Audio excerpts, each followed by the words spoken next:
One ring to rule them all, one ring to find them, one ring to bring them all, and in the darkness bind them. I'm Aidan Mattis, and welcome to the Lore Lodge.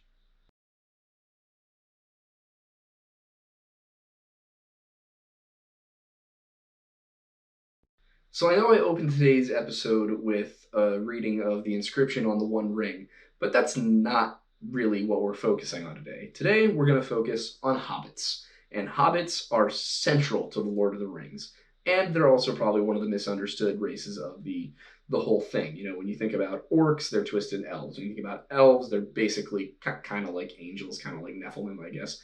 I'll get more into all of these later on. And then, of course, there's men, and men are obvious. But the thing about all of it is that we really only get a glimpse at 4 or 5 hobbits throughout this whole story.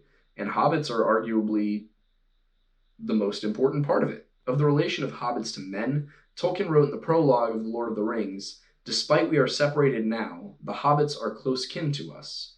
Anyway, they're closer to us than elves and even from the dwarves. In the ancient days, they spoke in the human tongues with a special dialect, and the same habits like us they have and had, for good and bad."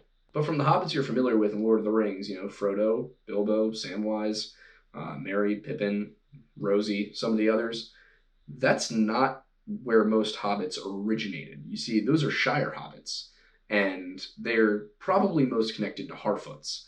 Now, it's the hobbits of the Brandywine branch, the Brandybucks, who are a little bit more like the Store hobbits, and of course then there's the Fallowhides who live kind of off in the forests.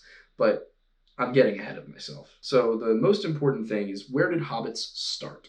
Well, they start in the Vale of Anduin. And the Vale of Anduin is that little spot between Mirkwood and the Misty Mountains. And the Misty Mountains are full of orcs, and Mirkwood is full of spiders. So it's basically, you're stuck between a rock and a hard place. In any case, you had 3 main groups of hobbits emerge from this area. And again, we don't know their origin, we just know that more than anything, they're related to men. And those 3 types of hobbits were Harfoots, Stores, and Fallowhides. Harfoots being the shortest, the most child-appearing, basically what you see when you look at Frodo and Sam and Pippin and Merry. They're the ones with the hairy foots, they are the ones with feet? The ones with the hairy feet. But anyway, after the Harfoots, you've got the Stores, and Stores are a little bit taller, a little bit stockier, kind of bigger. You're still only looking at, like 4 feet tall, 4.5 feet tall at the tallest. And they're kind of more comfortable with water, whereas Harfoots are more comfortable with open farmland and that kind of grazing and raising livestock and things like that. Stores are going to be more comfortable in watery regions like the Anduin Vale, where the river Anduin runs through. And they're also considered to be the most friendly towards humans. And then you've got the Fallowhides. And Fallowhides are the kind of tall, more woodsy folks, the more woodland types. I wouldn't call them anything like elves, but they certainly prefer forests to rivers and fields. So Tolkien kind of gave us these 3 basic versions. You got your plains hobbits, your valley hobbits, and your forest hobbits. You don't get mountain hobbits. Hobbits like food too much. And as we know, that is really kind of the push about hobbits from the very beginning of The Lord of the Rings is, they love food and they love relaxation and drinking, and they're just this merry, kind people, but they also take place in battles. For example, Bandaboris Took, who was actually tall enough to ride a small pony, despite being a hobbit, which is very impressive, knocked the head off of the goblin leader Golfimble, and simultaneously invented the game of golf when it went down a rabbit hole some 50 yards away. Now, this is, of course, not how golf was invented, but it's a fun little anecdote that Tolkien gives us. And so you get these varying measures of hobbits. And if you look back in the original versions of The Lord of the Rings, the Rangers actually weren't humans. They were hobbits, and Bilbo was one of them, and he went rather than Strider by Trotter. So try to imagine how wildly different Lord of the Rings would be if you didn't have Aragorn, you had Bilbo in disguise. Yeah, it wouldn't have gone well. You would not have got the same movie. You would not have got the same book. It probably would not have had the same impact on literature. But Still interesting little trivia nonetheless. Also some trivia, did you know that when Viggo Mortensen kicked the helmet in The Two Towers, he actually broke his toe, and that's why his acting is so on point? It's a fun little party trick you can tell people. It's a fun little fact you can give people. They haven't heard it a million times, I swear to God. And if you don't say it to them, just gonna burst and you're gonna... Okay, point being, yeah, everybody knows that little fact already. You don't have to keep spreading it.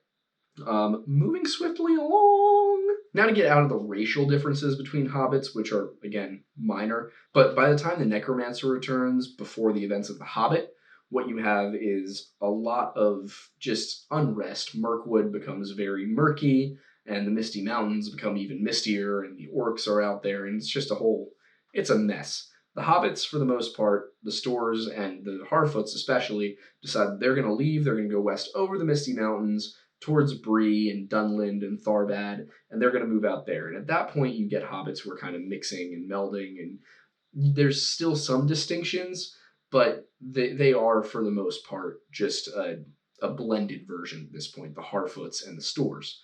And, of course, probably the most famous Store would be Smeagol or Gollum. Now, Smeagol becomes Gollum because of the influence of the ring, and it's implied in both the books and in the movies that there's kind of two aspects, that he develops this mental illness where, yeah, he's Smeagol, but there's also this other personality, this other aspect called Gollum, and that is the part that is possessed by the ring and constantly trying to make him do wrong. But, again, important to note, Smeagol, Gollum, is a hobbit, as much as Frodo, as much as Bilbo, as much as Sam. And I think that that's a very interesting little tidbit that Tolkien put in there to make sure that, people can understand that all of these things kind of...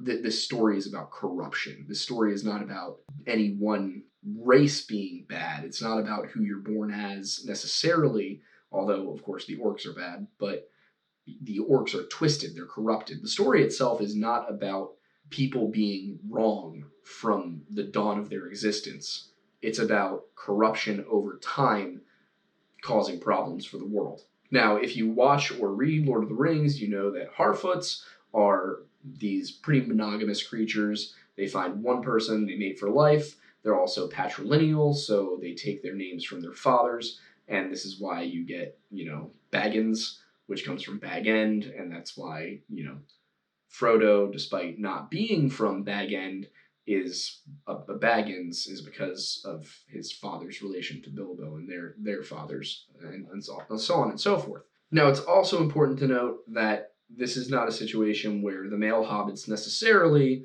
are the top of the food chain. The wife of the eldest male in a family had an equal status, but a separate status. But you also could get larger families like the Tooks that were more clan-like, and things would pass on from the head of the clan down to his wife, and then after she died, down to their son. So it was, it wasn't really as much of a direct line of descent as just within the family. It kind of went from, most powerful man to his wife, and then when she died, it went down to her son, which actually this gets into a lot of the way that power was transitioned in the Middle Ages that I can't go into in this video right now, or it'll get way too long. But this is rather a combination between proximity and primogeniture. So proximity being that the person closest to the ruling member of the family, be that a king, a noble, whatever, that would be the person who would take it on. And this is one of the main problems with Islam, actually, is that they have some big arguments over proximity versus primogeniture.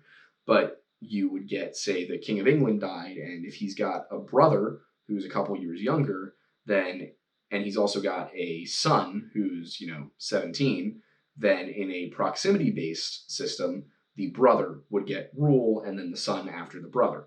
But in a primogeniture situation, it would skip the uncle and go straight to the son.